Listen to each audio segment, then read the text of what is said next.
Okay, guys, so this is the part B of blood physiology lecture 5.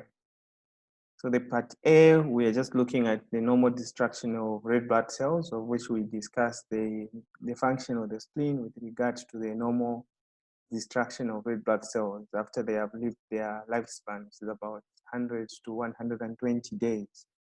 Then later on in part A, we also looked at different types of polycythemia, of which we said polycythemia is a condition in which you have an increase in red blood cell count.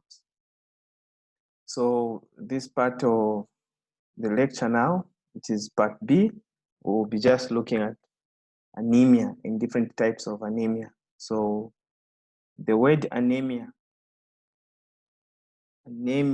A means without. Anemia means blood, so without blood. So in other way, anemia is a condition in which you have reduced red blood cell count.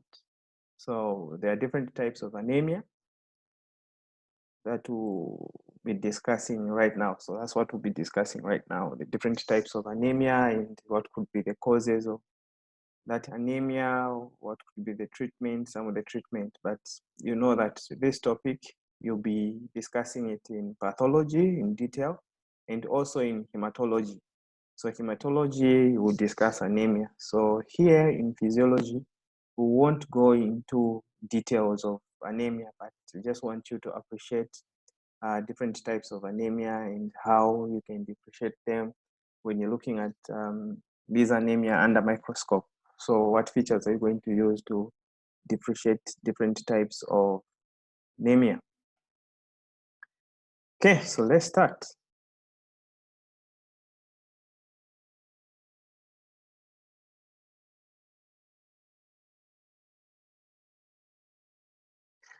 So basically, anemia is defined as a decrease in the ability of blood to carry oxygen due to, maybe it could be due to reduction in red blood cell count, or it could be that you're having dysfunctional red blood cells. So there are a lot of reasons why you can have anemia. So in simple terms, anemia is defined as a decrease in the ability of the blood to carry oxygen. This could be due to a decrease in the total number of erythrocytes or red blood cells, but each having a normal quantity of hemoglobin. So these cells, they could have normal quantity of hemoglobin, but you have decrease in the number of these red blood cells. So that can result into anemia. Sometimes it could be due to a diminished concentration of hemoglobin per erythrocyte. So you have normal number of red blood cells, but these red blood cells, they have decreased concentration of hemoglobin in them. So they are incapable of transporting the oxygen because, you know, to say for the red blood cell to transport oxygen, they require hemoglobin in them. Sometimes it could be a combination of the two. So in other cases of anemia, it could be due to you have reduced numbers of red blood cells. Then you also have reduced concentration of hemoglobin in these red blood cells. This table is just summarizing some of the causes, major causes of anemia. So the first one, dietary deficiencies of iron that can result into iron deficiency anemia. Sometimes you can have deficiency in vitamin B12 or folic acid. That can result into pernicious anemia or megaloblastic anemia. We'll discuss that later on in the same lecture. Then the other cause of anemia, it could be due to bone marrow failure due to toxic drugs or cancer. So there are certain drugs that you might be using and they can cause anemia. And sometimes cancer that can attack the bone marrow, cancer that can attack the cells that are involved in production of those inducer factors, growth inducers or differentiation inducers, and also other hormones that are involved like erythropoietin. So there are also other cancers that can attack those cells, then that can result into anemia. Sometimes anemia is caused by blood loss from the body, which is called hemorrhage, so leading to iron deficiency. So if you're losing blood, that can result into you having iron deficiency. So iron deficiency, because as you're losing blood, you're also losing iron. So that can result into iron deficiency, and then you can be more prone to iron deficiency anemia. And females are more prone to this. Why? Is because when they're having menses, they are also losing blood. As they are losing blood, they are also losing iron in there. So they can also have iron deficiency anemia as a result of blood loss. Inadequate secretion of erythropoietin in the kidney. So you have kidney diseases that will have an effect on the cells that are producing erythropoietin. So these kidney diseases, chronic kidney diseases, can also have an effect on the production of red blood cells, because if the kidneys are not producing enough erythropoietin, there will be no factor that will stimulate the development of red blood cells within a hematopoietic stem cell. You know, to say within the bone marrow, you have hematopoietic stem cells that can differentiate into committed cells. Then these committed cells, they also require erythropoietin for them to differentiate into mature red blood cells. So if the kidney is not producing enough erythropoietin, that can predispose you to anemia. Then the other cause is excessive destruction of red blood cells. For example, in sickle cell, depending on the shapes of these cells, sometimes you find that they will be destroyed within the spleen because they have a particular shape. In terms of sickle cell, the red blood cells will be sickle shaped. So those sickle shaped red blood cells, it's not easy for them to pass through the capillaries of the spleen. So they will be destroyed there, and then they will be phagocytosed by the reticular endothelial system that we have already discussed. So these are just some major causes of anemia. So classification of anemia. So we said there are two types of classification of anemia. So you can classify them based on the morphological features. So you have morphological classification of anemia. That will depend upon the size and the color of red blood cells. So depending on the size and the color of red blood cells, anemia can be classified into different types of anemia. So the size of red blood cells is determined by the mean corpuscular volume. You know by now that the size of red blood cells, you need to calculate the mean corpuscular volume, the MCV. Under normal circumstances, is between 78 to 90. But certain textbooks will even give you values up to 94 or 100 femtoliter. So you're looking at the color of, the size of red blood cells. That's the MCV. The color is determined by mean corpuscular hemoglobin concentration, the MCHC. So once you calculate the MCHC, then you know the color of these red blood cells. They could be normochromic, hypochromic, or hyperchromic. The size, they could be normocytic, microcytic, or macrocytic. So based on the size and the color, the anemia is classified into 4 types based on the size and the color. So you can see here, you have the type of anemia, so the description of anemia, the size of red blood cell, and the color of red blood cell. If you have normocytic, normochromic, it means you have normal size of red blood cells and normal color of red blood cells. If you have normocytic, hypochromic, it means you have normal size of red blood cells, but less color. So they are pale to some extent due to less amount of hemoglobin in these red blood cells.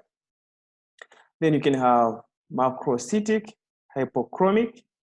Macrocytic means you have large red blood cell and less color. That's why they are also hypochromic. Then you can have microcytic, hypochromic anemia. The microcytic hypochromic anemia, it means the red blood cells are smaller or they are small with less color in them. So it means that you have also less hemoglobin. So this is a kind of anemia whereby the numbers of red blood cells are reduced and also the content of hemoglobin is also reduced. This is a special type of anemia. So this is classification based on morphology or morphological classification of anemia. Proceeds. So we are still looking at the morphological classification of anemia. So we have different types of anemia that you can classify based on the morphology. So the morphology, you're looking at MCV, mean corpuscular volume. So this mean corpuscular volume, are these cells within the normal, or are they increased in terms of size, or are they decreased in terms of size? So if they are normal size red blood cells, it's called normocytic, like I said. So the MCV should be between 80 and 100 femtoliter. So it depends with the textbook we are using here. Again, the microcytic, it means you have reduced MCV less than 80 femtoliter. Macrocytic, so microcytic is reduced. Macrocytic is increased MCV greater than 100 femtoliter per cell. So these different types of anemia based on the size, you also have subtypes of anemia under these subtypes of anemia. So for instance, the microcytic anemia, you have the subtypes down here. So these are the types of anemia that are classified as microcytic. Micro means that the red blood cells are smaller than the normal size. In iron deficiency anemia, because a person is lacking iron, it means that they won't be able to produce normal quantities of hemoglobin, and these cells will be smaller. So they will be microcytic, which is straightforward. Then thalassemia.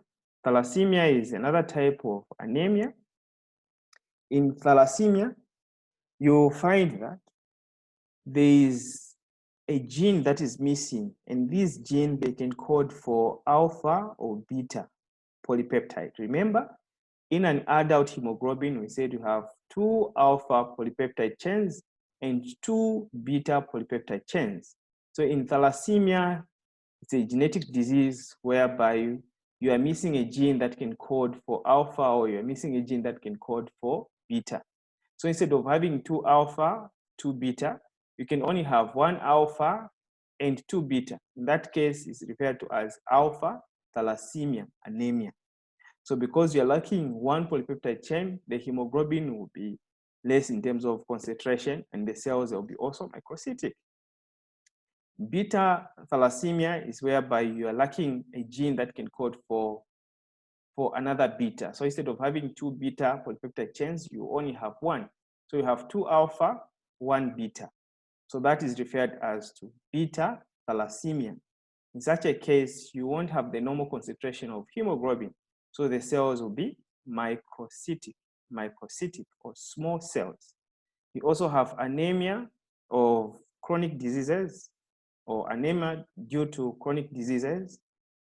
Then you can also have siderobastic anemia. This siderobastic anemia is anemia due to misuse of iron. So sometimes you can have normal concentration of iron in the body, but for some reason the body is not using that iron that much, to the extent that this iron will start accumulating within the mitochondria, and then to give the nucleus of this cell a particular ring structure.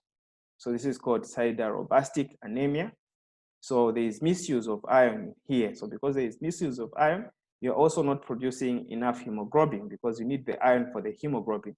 So this is not iron deficiency. You have normal quantity of iron within the body, but the body is just misusing the iron. That will result into accumulation of this iron in the mitochondria. Then under normocytic anemia, normocytic means the size of the cells are within the normal range, but sometimes you can have reticulocytes. Reticulocytes are slightly bigger than the normal red blood cells. So we said the normal blood cells should have the diameter of 7.3, and then the reticulocytes, they're about 7.5 micrometer in diameter. So they are almost the same, just some minor difference in terms of the size. So under normocytic, you have different types of anemias that are classified under normocytic anemia.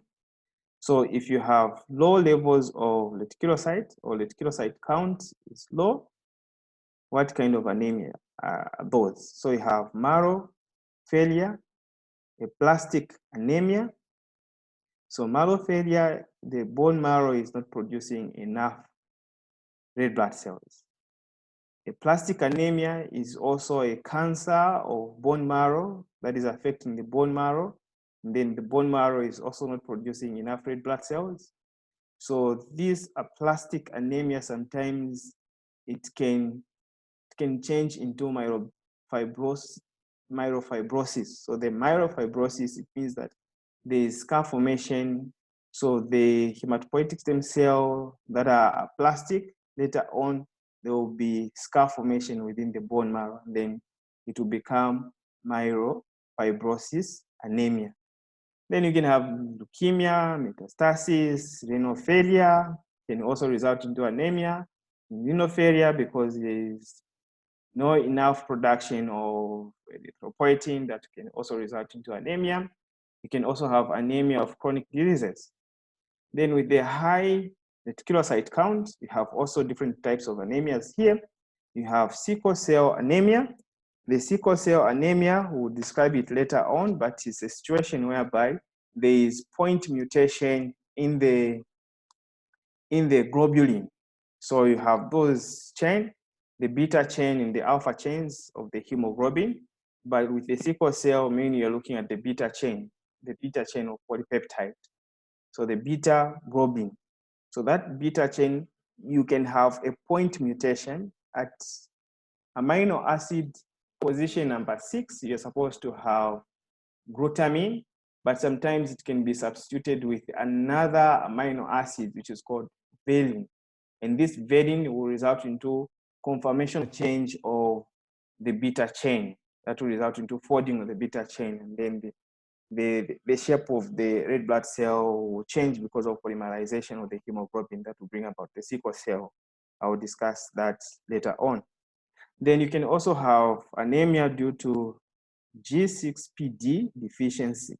This is glucose 6 phosphate dehydrogenase deficiency. So this is a special type of anemia. And this special type of anemia is whereby you are lacking this enzyme. And why is this enzyme going to result into anemia? So you know to say the red blood cells, they don't have much of mitochondria. So they are using glycolysis to produce ATP for their metabolism, because they also need ATP for their metabolism. So they are using glycolysis, where glucose will be converted into pyruvate. In this process, there is overall production of 2 ATP that will be used by the cell for its own metabolism. But you know to say that within the red blood cell, the glucose can also undergo a certain reaction. This pathway is called pentose phosphate pathway. In pentose phosphate pathway, that will result into production of ribose 5-phosphate. There are certain molecules that will be reduced. So there is a cascade of reaction whereby glucose will be converted into 6-phosphogluconolactone. Then later on, it will be converted into ribose 5-phosphate. So this is where this enzyme is needed. This enzyme, glucose 6-phosphate dehydrogenase, is going to reduce NADP plus into NADPH. So it's going to add a hydrogen ion to NADP plus. So this is the oxidized form of this particular molecule, but to be reduced into NADPH. This NADPH is required for the normal function of glutathione. And the glutathione has got sulfur hydroxyl group. The sulfur hydroxyl group are the ones that can stabilize reactive oxygen species. So you have reactive oxygen species. An example, you have hydrogen peroxide, hydroxyl radical, the alpha oxygen. So these radicals of oxygen that are so harmful to the cells, so they can damage the red blood cell. So for them to be stabilized, they need to be reduced. So you find that the glutathione is the one that is going to donate the hydrogen to these reactive oxygen species so that they don't become harmful. to the cells. So if you're lacking this enzyme, the glucose 6-phosphate dehydrogenase, it means that you won't have your glutathione in its reduced form, because it's the one that will provide the hydrogen ions to the reactive oxygen species. So for you to have the reduced form of the glutathione, you require the reduced form of NADPH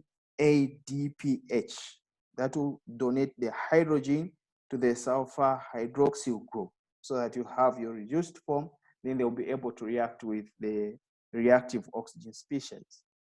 So without that, you have radicals, oxygen radicals, the hydroxyl radicals, the alpha oxygen hydrogen peroxides that can damage the red blood cell, and then that will result into hemolysis, and that hemolysis, you have anemia as a result of deficiency in this enzyme. Then you can also have hereditary spherocytosis. Hereditary spherocytosis is a condition whereby you are lacking certain proteins. So you know the structure of a red blood cell. For it to have biconcave cell, biconcave shape, there are proteins that will facilitate that. So you have the cytoskeleton. Those cytoskeleton, there are special types of proteins which are called spectrin. The spectrin and the anchorin are the ones that will provide that function, so that you have the biconcave shape of red blood cells. So in hereditary spherocytosis is a condition where you have mutation of the gene that codes for these proteins. So you might be having a dysfunctional proteins, and these proteins are spectrin and the anchorin, and that will result into the red blood cell changing the shape. So they won't become biconcave, they will become oval. So if they are oval, it will be very difficult for them to move within those capillaries within the spleen. So it will result into hemolysis, and this hemolysis will result into anemia. Then you can also have autoimmune hemolytic anemia as a result of antibodies against the red blood cells. It can be antibodies against intrinsic factor that can also result into megaloblastic anemia. Then you can also have paroxysmal nocturnal hemoglobinuria. So this is another form of hemolysis, whereby in the night, that's where you're producing a lot of, or you're destroying a lot of cells, and then there's concentration of hemoglobin in the urine. There's appearance of hemoglobin in the urine. Okay, then microcytic anemia, MCV, is increased. MCV is increased. An example is megaloblastic anemia. So this megaloblastic anemia, the other name is called Pernicious anemia. That could be due to vitamin B12 deficiency or folate deficiency or folic acid deficiency. Then you can also have alcoholic liver diseases that can also result into macrocytic anemia or megaloblastic anemia. So that was classification of anemia based on the shape, the size. Then you can also classify anemia based on etiology. So etiological classification of anemia based on the cause of anemia. So based on the cause of anemia, so on the basis of etiology, anemia is divided into 5 types. So you have hemorrhagic anemia due to hemorrhage. So hemorrhagic anemia. So hemorrhage is the one that is causing the anemia. So it's called hemorrhagic anemia. Then you can have hemolytic anemia due to destruction of red blood cells that will result into hemolysis. So hemolysis is the one that is causing anemia. So it's referred to as hemolytic anemia.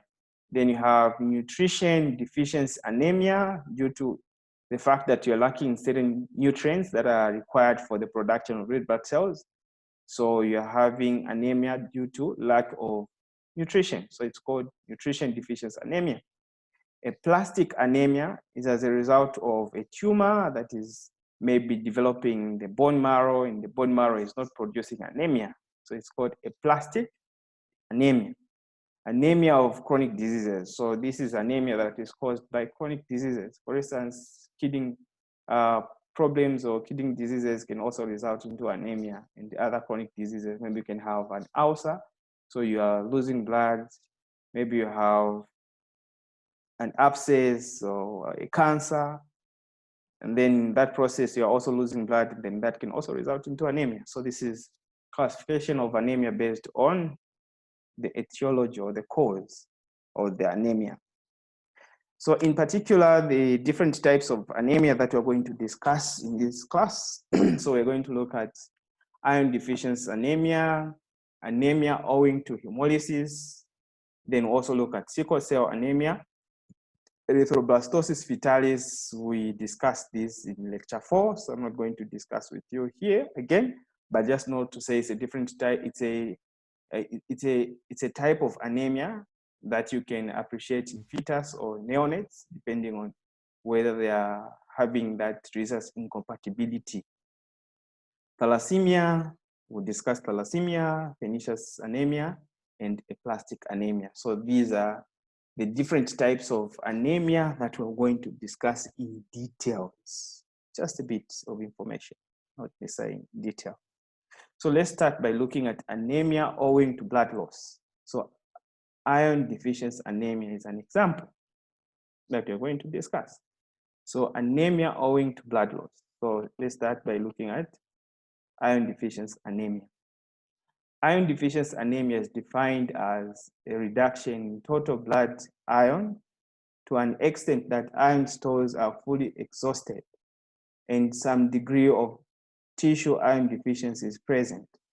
So here now, you have a deficiency in iron. And this kind of anemia is common in females. Why? It's because when they're having their menses, they're losing blood. In their blood, they're also losing iron. So you can also have iron deficiency anemia. So you have reduction in form of production of red blood cells. Why? It's because you want this heme to be incorporated for the production of the hemoglobin. So with less iron, it means there'll be less production of hemoglobin. There will be less production of red blood cell, and then you can have anemia. Etiology, what could be the causes of iron deficiency anemia? So there are different causes. So you have chronic blood loss. So if you are losing blood, maybe due to a cancer that is developing in the body, and then it's impeding on blood vessels, breaking blood vessels, and then you start losing blood, maybe to different cavities in the body or spaces in the body, dead spaces in the body. That can result into iron deficiency anemia because you're losing blood. Inadequate dietary intake of iron, a faulty iron absorption. So if you're not absorbing enough of this iron, it can also result into iron deficiency anemia. Increased requirements for iron, infants, childhood, and pregnancy. So in infants, childhood, and pregnancy, you will know to say that there is an increase in the need of iron because this is when the child is developing. You need more of this iron in your bone, in your tissues. So you find that there's more demand on the iron, then that will result into less production of red blood cell because we are sharing that iron with the other organs or other development of the cells. Pregnancy, or the same, you also need to produce more red blood cells to supply to the fetus. So you find that there's more demand on the iron that can also predispose you to iron deficiency anemia. That's why pregnant women, they will take a lot of ferrous sulfate. The ferrous sulfate contains iron. On top of that, they'll be also taking folic acid. What are the clinical manifestations of iron deficiency anemia? So you can have chronic fatigue because you have less red blood cells, you have less oxygen delivered to the tissues. That will result into fatigue. Pallor of conjunctiva, lips and oral mucosa, brittle nails with spooning. So these brittle nails with spooning is also referred to as chylonychia. Chylonychia is a spooning of the nails, and also cracking on the nails, splitting on the nails, splitting on the nail beds. The palmar creases. So the palmar creases, under normal circumstances, you're supposed to have about 3 creases on the palm. But with iron deficiency, you find that you have just one major crease. So these are also referred to as Siamian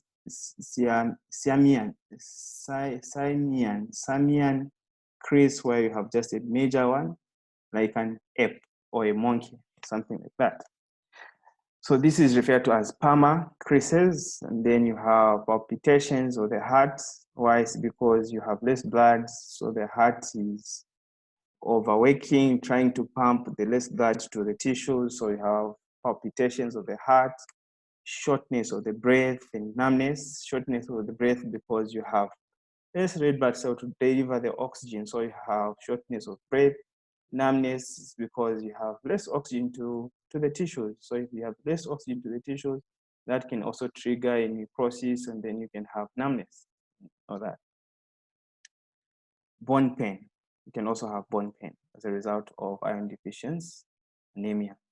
The oral manifestations of iron deficiency anemia, you have angular cheilitis. This cheilitis is just inflammation of the lips. So you can see here in this diagram, you have cheilitis. It's called inflammation of the lips. So it's angular, especially on these angles here of the oral fissure. So this is cheilitis, inflammation of the lips. Glossitis with different degrees of atrophy. So glossitis is inflammation of the tongue with different degrees of atrophy of the fungiform and filiform papillae. So you can see the papillae are the ones that contain taste buds. So you have inflammation of the tongue that will result into atrophy of the fungiform, filiform papillae. That will also compromise with the taste sensation. So in iron deficiency anemia, that can also compromise the taste sensation because of the atrophy of the fungiform papillae that are on the top of the tongue are involved in sensation, taste sensation.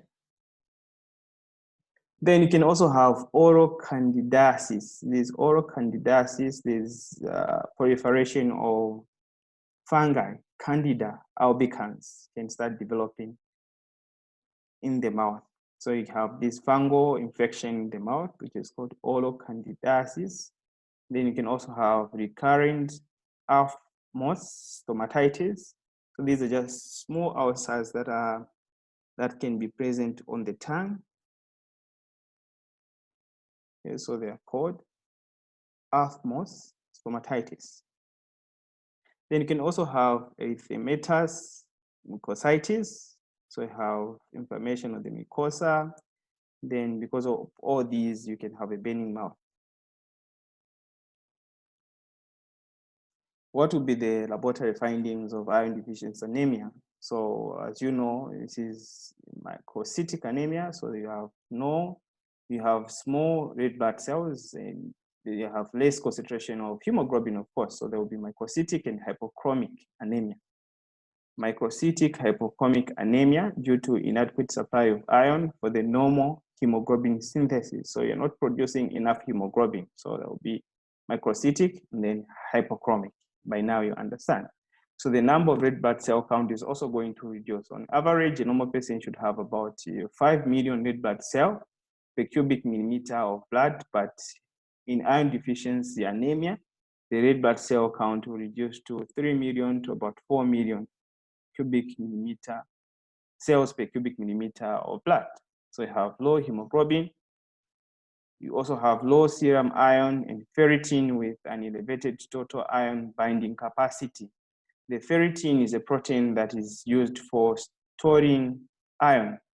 So its major function, ferritin, is involved in storage of iron. So with less iron, you find that this protein will have a higher affinity to bind with iron because you know to say in circulation you have less iron. So it will increase its affinity to bind with iron so that at least with the less iron which is there, it will be able to bind and transport them to the bone for the utilization in case of erythropoiesis, the production of red blood cells, because it's required for the heme group. Treatment of iron deficiency anemia. So you can have oral iron supplementation like ferrous sulfate. So if you give ferrous sulfate, the ferrous sulfate will contain iron. So this is the external source of iron. And you understand by now to say pregnant women, they will take a lot of these ferrous sulfate and folic acid. They will take a pill a day of ferrous sulfate and folic acid when they're pregnant. that will help in the production of red blood cells, as they are more prone to anemia, like you have already mentioned. Then high protein diet. So they need high protein diet. Why? It's because you need the amino acids for the production of globin. You know, hemoglobin is composed of the heme and the globin part. The globin part, these are polypeptides. So those beta and alpha polypeptides, you need amino acids. So you need a high protein diet in iron deficiency anemia, and also an external source of iron, which is ferrous sulfate, which makes sense. Anemia owing to hemolysis. So you can have anemia due to hemolysis. So under this, what sort of anemia are you having here? So normal red blood cell lifespan, we said, is 90 to 120 days. On average, is 100 days. So hemolytic diseases result in anemia if the bone marrow is not able to replenish adequately the prematurely destroyed red blood cells. So if these premature red blood cells are being destroyed as a result of hemolysis, then the bone marrow is not able to replace those red blood cells. That will result into anemia. So these hemolytic diseases is as a result of the bone marrow failing to replace the damaged red blood cell or the cells that are being destroyed by the body itself. So it can either be inherited or acquired, this hemolysis anemia. So there are three mechanisms for accelerated destruction of red blood cells. So there are three mechanisms that will result into destruction of these red blood cells. So what are these mechanisms? The first one could be due to molecular defects inside the red blood cell. If there is a molecular defect inside the red blood cell, then these red blood cells will be destroyed because they are dysfunctional red blood cells. Sometimes it could be due to abnormality in the membrane structure and function.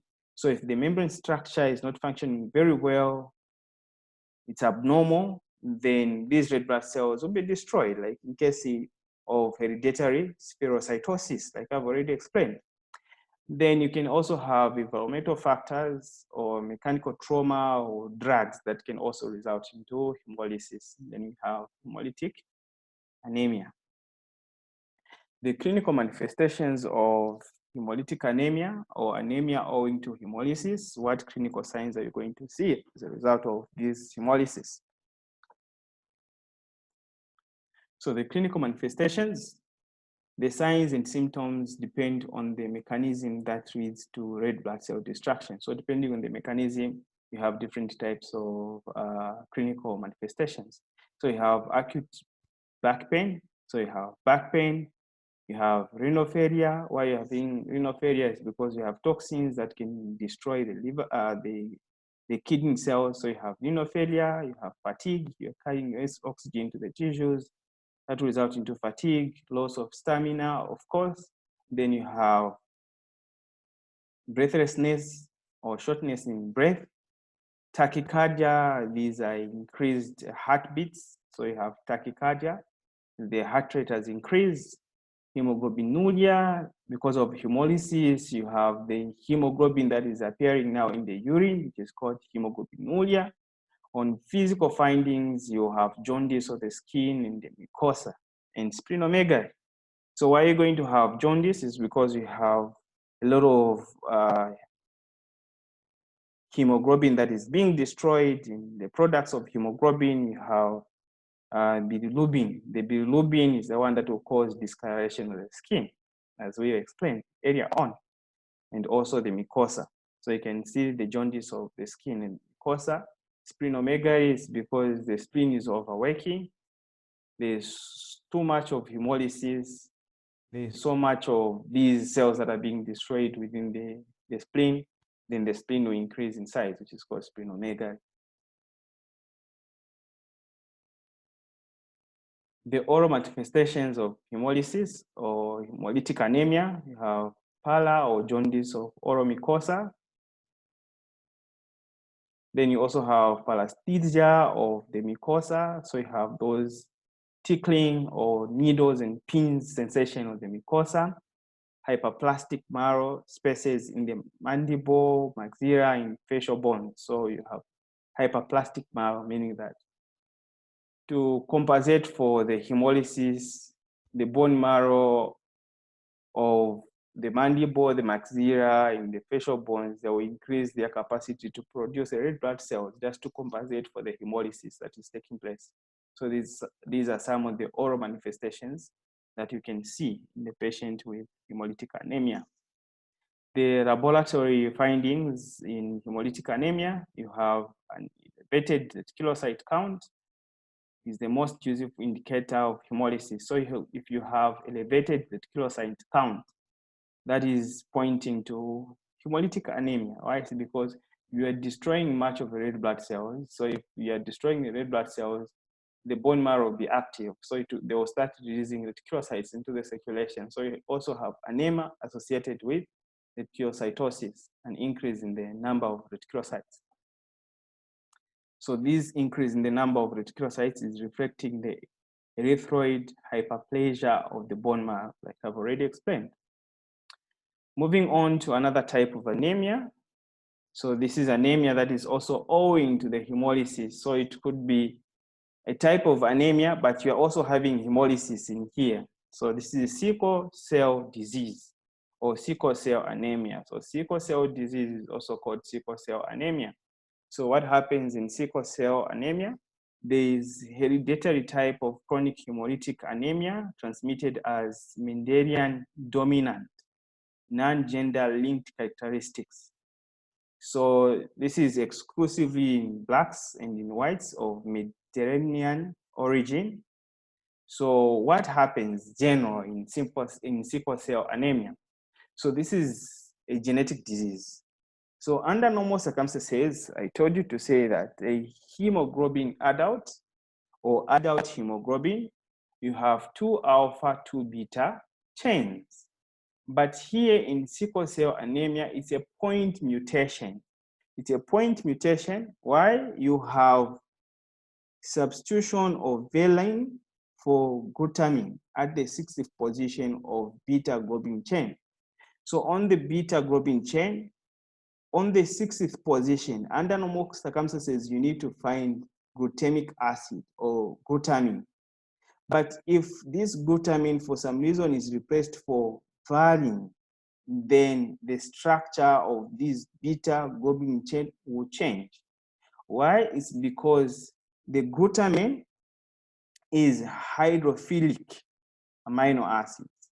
The valine is a hydrophobic amino acid. So if the hydrophilic is replaced with the hydrophobic amino acids, you find that it can't really be suspended within the within the cytoplasm of this particular red blood cell. So you find that it will fold in at that point. As it's folding in, it can also polymerize with other hemoglobin. Why are they polymerizing? It's because this part of the globin doesn't like water. So it will hide away from the water molecules. How? It's by combining to other hemoglobin so that they get rid of the water component at that point. That's why it's called point mutation. So because you have this polymerization of the hemoglobin, it will give the shape of the red blood cell a sickle shape. So you have the sickling of the red blood cell, which is called sickle cell anemia as a result of polymerization of the beta globulin as a result of the replacement of glutamine with valine amino acids. But what you need to understand here again is that the sickle cell shape of red blood cell is not always there. It's dependent on the amount of oxygen. So if there is a lot of oxygen bound to the hemoglobin, the red blood cell will have the normal shape. So the only time they're going to have a sickle shape is when they lose the oxygen to the tissues, because when they lose the oxygen to the tissues, now you find that this hemoglobin will now start polymerizing. With the oxygen, it doesn't polymerize, but without oxygen, there is polymerization of the beta chain that will result into formation of the sickle cell. And if you have this sickle cell shaped red blood cell, they can't pass through the spleen. So in the spleen, you have those smaller capillaries in the reticular endothelial system, like I've already explained. So as the sickle cell shaped red blood cells, as they are moving within the spleen, then they'll be destroyed. So there'll be a lot of hemolysis.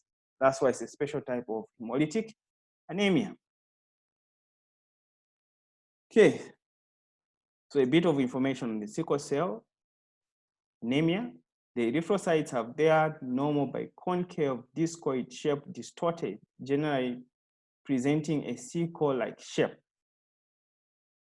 Reduces both their plasticity and lifetime from the normal 120 days average down to 14 days. So the normal lifetime of red blood cell will be reduced from 120 days to about 14 days. So these red blood cells will just remain in circulation for 14 days. So because of that, there's a lot of hemolysis that will result into anemia. On top of that, there is change in the plasticity of red blood cell. Plasticity, you're looking at the flexibility of the red blood cell. They are capable to change their shape as they are moving within the capillaries. So without that property, they will be destroyed. So you have different types of these sickle cell anemia. So you have heterozygotes. In heterozygotes, 40% of the hemoglobin is hemoglobin sickle. So hemoglobin sickle is where glutamine is replaced by valine amino acid. So in heterozygotes, this is not a severe case of sickle cell. Only 40% of hemoglobin is affected. But in homozygotes, this is a severe case of anemia, because in homozygote, nearly all hemoglobin is hemoglobin sickle. So the hemoglobin adult, they will be transformed into hemoglobin sickle. So you can see the sickle red blood cell here. Why? It's because of the sickle hemoglobin that is found in here. As the hemoglobin are polymerizing, they will give this special shape, which is called the sickle shape. So this sickle shape of red blood cell is only like this when there are no oxygen molecules. Once oxygen molecules bind to the hemoglobin, then it will go back to the normal shape. So it can change depending on the presence of oxygen. So this is the process that I'm talking about. So you have deoxygenation of the hemoid of the hemoglobin sickle. So once you have deoxygenation of hemoglobin sickle, then it will change its shape. So the hydrophobic interaction between the adjacent hemoglobin sickle molecules will increase. That will result into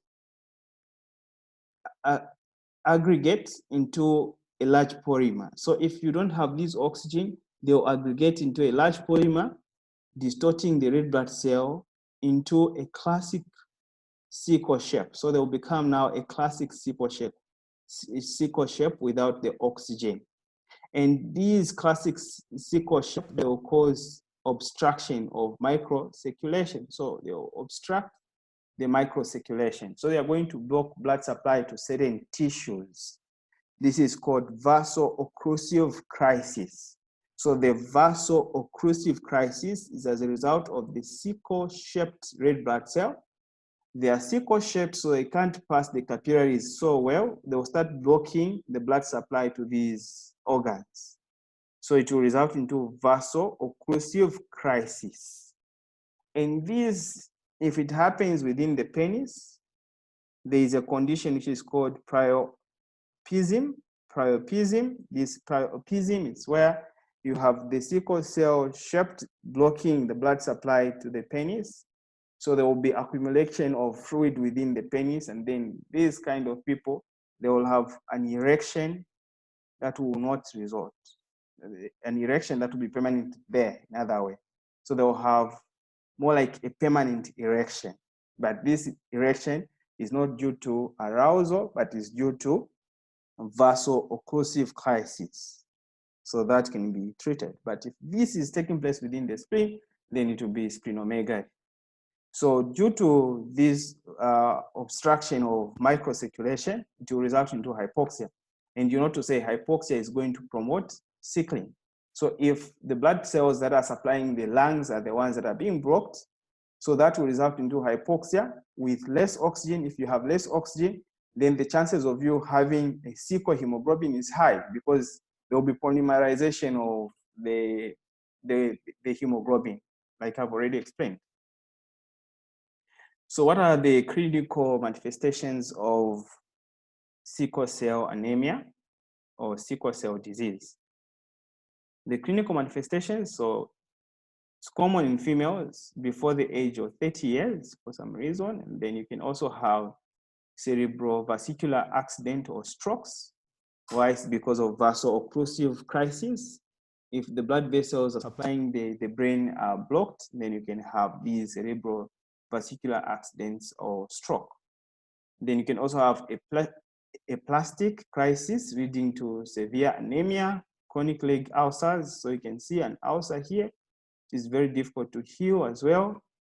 Hematuria. Hematuria is the presence of blood in the urine. Then you can also have a septic osteonecrosis. A septic osteonecrosis is because you have less blood supply to the bone that will result into necrosis of the bone. Then you can also have retinitis. Retinitis is inflammation of the retina that can lead into blindness. Blindness because of inflammation of the retina. And not to say the retina is the one that is involved. It has got receptor cells that will receive the stimuli for processing of whatever you see. So if you have inflammation of those cells, it can result into blindness. Then you can also have splenic sequestration. This splenic sequestration is equivalent to splenomegaly. Then you have rhinopharia, acute chest syndrome, fever, cough, sputum production, dyspnea, or hypoxia. So all these clinical signs that you're going to appreciate in a sickle cell disease or sickle cell anemia. Then you can also have oral manifestations of sickle cell anemia, the significant bone change in dental radiograph, mild to severe generalized osteoporosis, loss of trabecular or jawbone. Then there's enamel hypomineralization because you're losing a lot of these minerals, so you have hypomineralization, or the bone is increased overjet or overbite. So you can see the overjet or overbite here. Then you start looking like a rodent. Then there's pallor of the oral mucosa. So you can see discoloration of the oral mucosa. There is delayed eruption of the teeth and pulpal necrosis. So these are some of the oral manifestations of sickle cell. In the lab, what are the laboratory findings? Of course, is anemia. So you expect that the red blood cell count will reduce. So you have reduced level of red blood cell count of about 1 million cells per cubic millimeter of red blood cells. They'll also have decreased hemoglobin levels. They'll have high reticulocyte count. Why? It's because the bone marrow is trying to compensate by producing a lot of red blood cell, but these are not mature red blood cells. So you have a high reticulocyte count plus anemia. There will be increased marrow response, elevated lactic dehydrogenase. This is an enzyme because the body cells are lacking oxygen, so they will resort to anaerobic respiration that will result into production of lactic acid because glucose is being converted into pyruvate, and this pyruvate, there's no oxygen for it to join the electron transport chain. So you find that it will be converted into lactic acid. So there will be an increase in lactic dehydrogenase enzyme. And there will also be a decreased level of hepatoglobin. So the hepatoglobin, it will also decrease. That will confirm hemolysis. On blood smear, there are typical sickle-shaped red blood cells. So you can see in this slide here, you have this sickle cell-shaped red blood cell. So this is a typical example of sickle cell. When you're looking at it under microscope, you can appreciate these cells which are sickle cell shaped. Treatment of sickle cell disease or sickle cell anemia. So there is management of vaso-occlusive crisis. So you need to manage the vaso-occlusive crisis that can also result into preopia or preopism, like I've already explained to you guys. Management of chronic pain syndrome, management of chronic hemolytic anemia, prevention and treatment of infections, and also management of complications. The oral health consideration, you can give antibiotics like amoxicillin, was the most used antibiotic for this kind of condition, just to take care of oral health, if I may say. Then also maintaining good oral hygiene, routine care is needed. Aggressive treatment of the oral infection is also needed. You need to avoid long, stressful dental visits. So avoidance of long, stressful dental visits, because once they have an ulcer or a sore, it's very difficult for them to heal. So this is management of sickle cell anemia.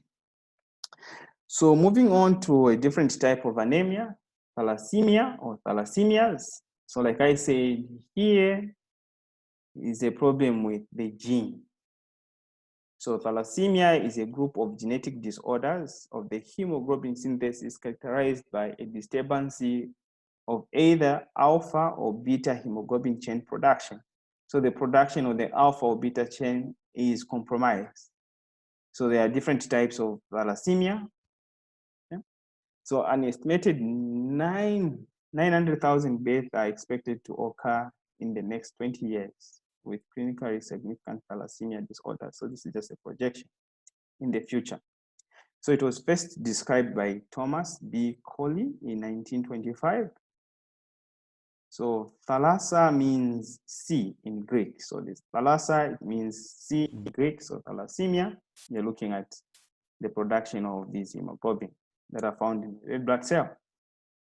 What is the pathogenesis of thalassemia? So by now you understand that the normal adult hemoglobin, the heme is conjugated to the globin. So you have two globin, you have two pairs of alpha chain and two pairs of beta chain.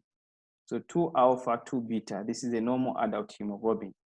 But since thalassemia is a genetic disease, what is happening to the production of this alpha and beta chain? So you have different types of thalassemia.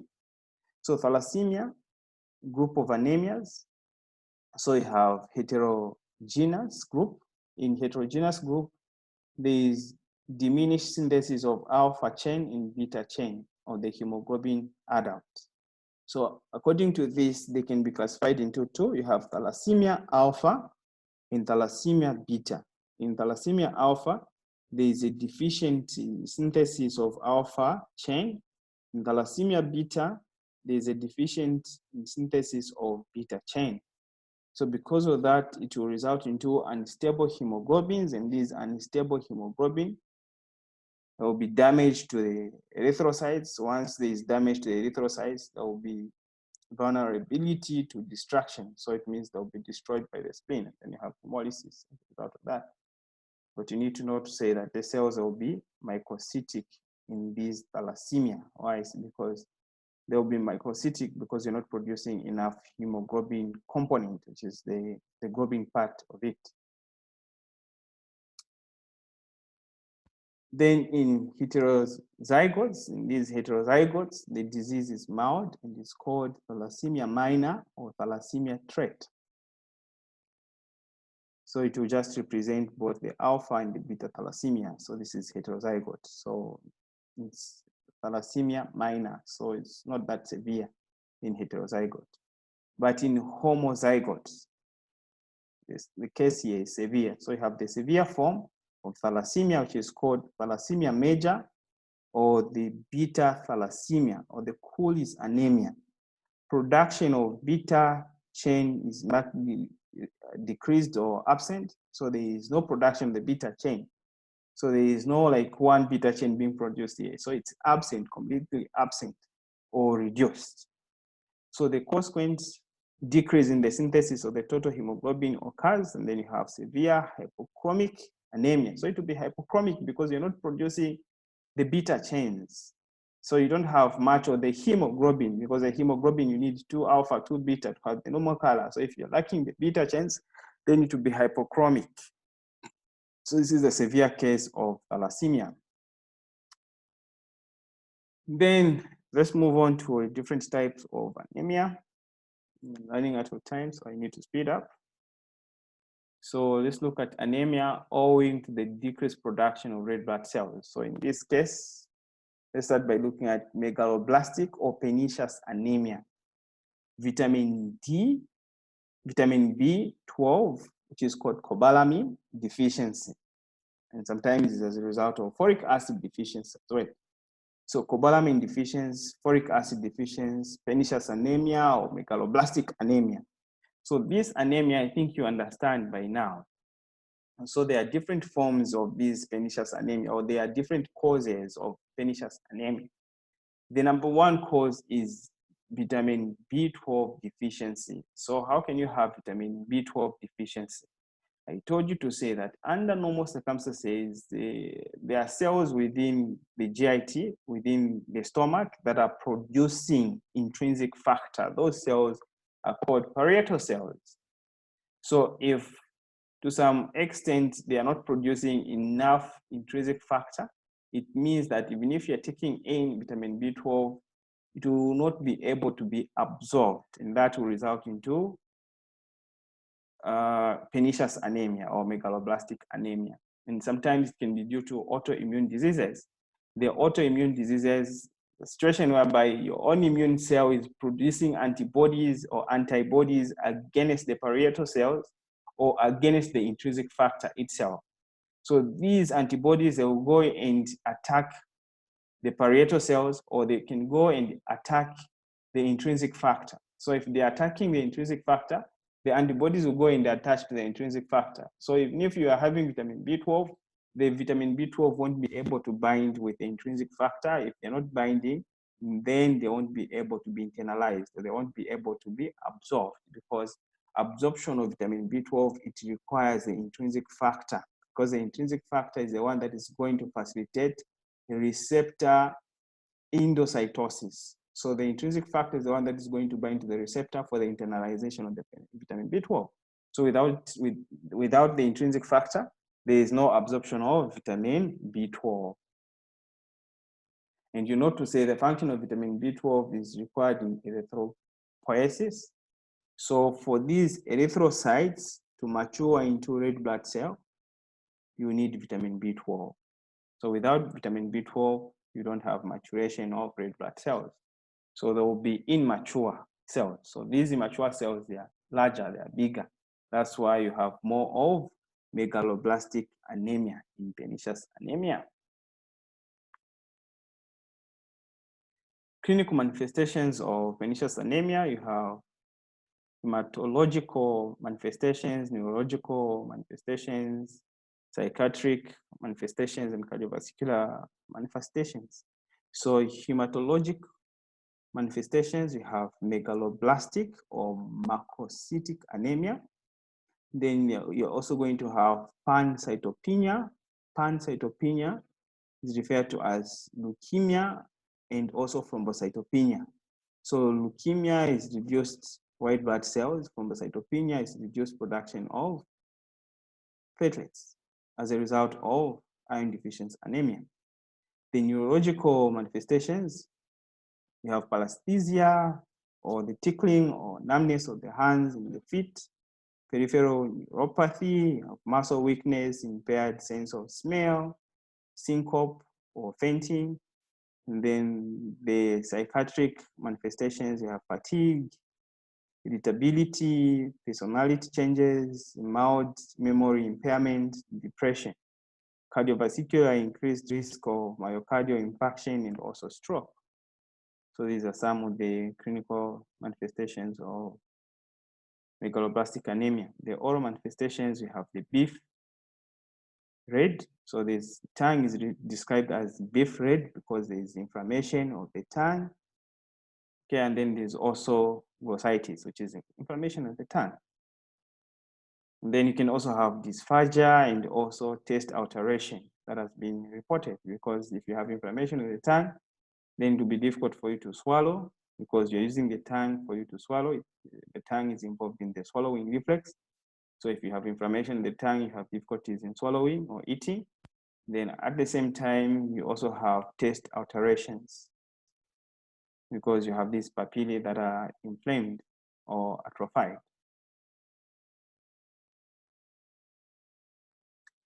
Laboratory findings, the red blood cells will be decrease in red blood cells. You have about 1 million red blood cell per cubic millimeter of blood. And then the cells are, you have macrocytosis, meaning that you have larger red blood cells than the normal.